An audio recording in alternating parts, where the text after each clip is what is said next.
patient lang po mga ka-Farmer's Heart.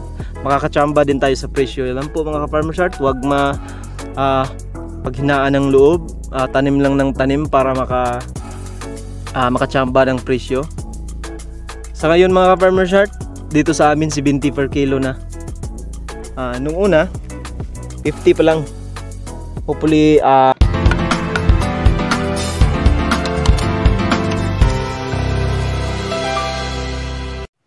good day mga ka-Farmer's Heart, no? Andito na naman tayo sa panibago na naman nating vlog tungkol po sa ating siling panigang po mga ka-Farmers. So mga ka-Farmer's Heart, ang i-share ko po sa inyo ngayon ay tungkol po sa foliar po na ginagamit natin sa ating tanim na siling panigang. Kung bakit po ba natin napapayabong yung ating panigang at namimintin yung magandang bunga ng ating siling panigang po. So yan na po mga ka-Farmer's Heart. Ito na po yung mga ginagamit ko na foliar po dito. Ito po ay isang Theramino na calcium boron po. Chelated calcium boron concentrate. Yan po. Ito po yung ginagamit ko mga ka-Farmer's Heart po na pang calcium boron ko po para di malaglag yung ating mga bulaklak po. Yan po mga ka-Farmers. So sa mga nakikita nyo, naubos na po yung ating first batch po na bunga po. Kaya ito na po yung mga second batch na bunga. Ito na po yun mga ka-Farmer's Heart. Marami na po. Although yung mga bulaklak po nila ay nagpo-forming na po para bumulas po yun o maging bunga po. Ito ang dami na po nitong nag-forming na po para magiging bulaklak po.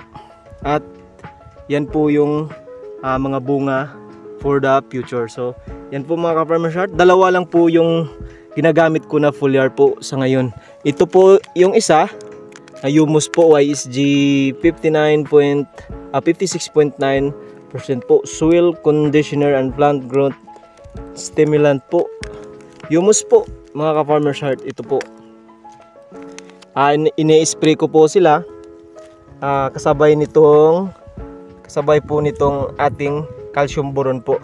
So marami po tayo mga iba't ibang klase ng iba't ibang brand ng calcium boron tulad ng meron sa Grumor at ito Theramino calcium boron.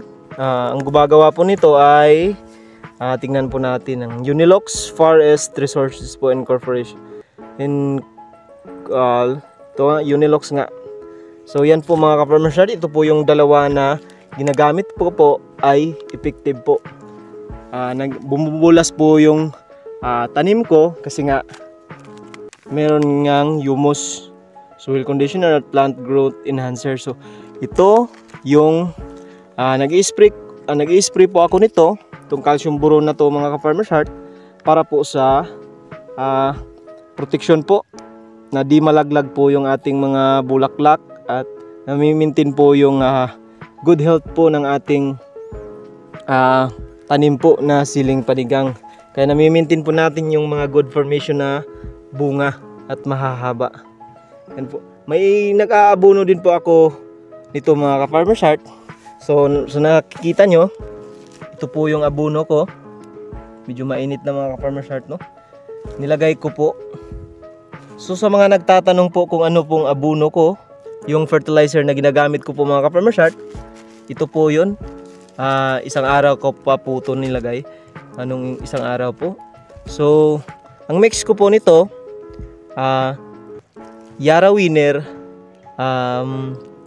complete po na fertilizer 14-14-14 at saka Nitrabor po mga ka-Farmer's Heart. So napakainit po ngayon dito mga ka-Farmer's Heart. Yan po mga ka-Farmers. Ito po yung abono na nilagay ko mga ka-Farmers. Yan po yung mga abono ko mga ka-Farmers. Nakita nyo? Nilapit ko lang sa puno kasi natry ko na noon na hindi naman yun nasisira hindi naman nasisira yung ating tanim. Pag nilagay natin, wag lang yung masyadong marami kasi nakakapatay yun ng halaman natin mga ka-farmer heart. So yan po mga ka-farmer heart, Humus YSG 56.9% po, soil conditioner and plant growth stimulant mga farmers, at saka calcium boron po. Ito po yung ginamit ko para di malaglag yung bunga ng di malaglag yung mga bulaklak at saka bunga ng ating mga pananim po. Although yung bunga sa ngayon medyo di pa masyadong lumalaki, pero marami na pong mga ito po yun, marami na pong mga na forming na po para sa malalaking bunga po mga farmers heart.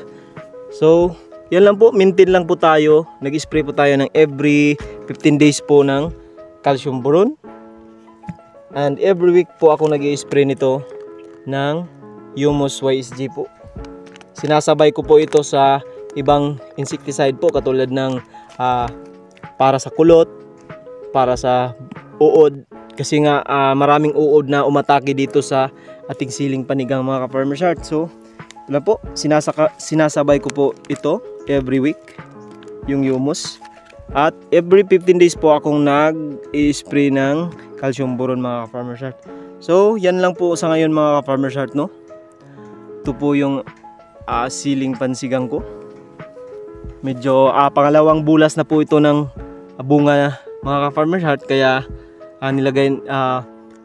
nag-apply na tayo ng mas maraming foliar dahil Nobyembre na ngayon. Hopefully maka-harvest tayo in the next month ng marami, kasi nga Disyembre na po next week. So yan na po yung target natin na selling month po, kasi nga demand po itong mga ganito, high demand po itong mga ganito, mga atsal, panigang po. Kaya alagaan po natin yung mga tanim natin mga ka-farmers heart. So what's up lang po sa mga shoutout lang po sa mga ka-farmers natin dyan na naghihirapan sa ngayon dahil sa sobrang ulan. So alagaan lang natin mga ka-farmers heart, kaya gusto nating makabawi, kaya alaga lang tayo, patient lang po mga ka-farmers heart. Makakachamba din tayo sa presyo lang po mga ka-farmers heart. Huwag paghinaan ng loob, tanim lang ng tanim para makachamba ng presyo. Sa ngayon mga ka-farmers heart, dito sa amin 70 per kilo na. Nung una 50 pa lang. Hopefully makaabot tayo mga ka-farmers heart. Yan lang po mga ka-farmers heart. Salamat sa panonood po ng ating update po sa ating siling pansigang, at sa pag-share ko po ng ating mga ginagamit na farm foliar po para sa ating alaga po na panigang. So mga ka-farmers heart, that's it for now mga ka-farmers heart, and see you on our next vlog mga ka-farmers heart. Salamat.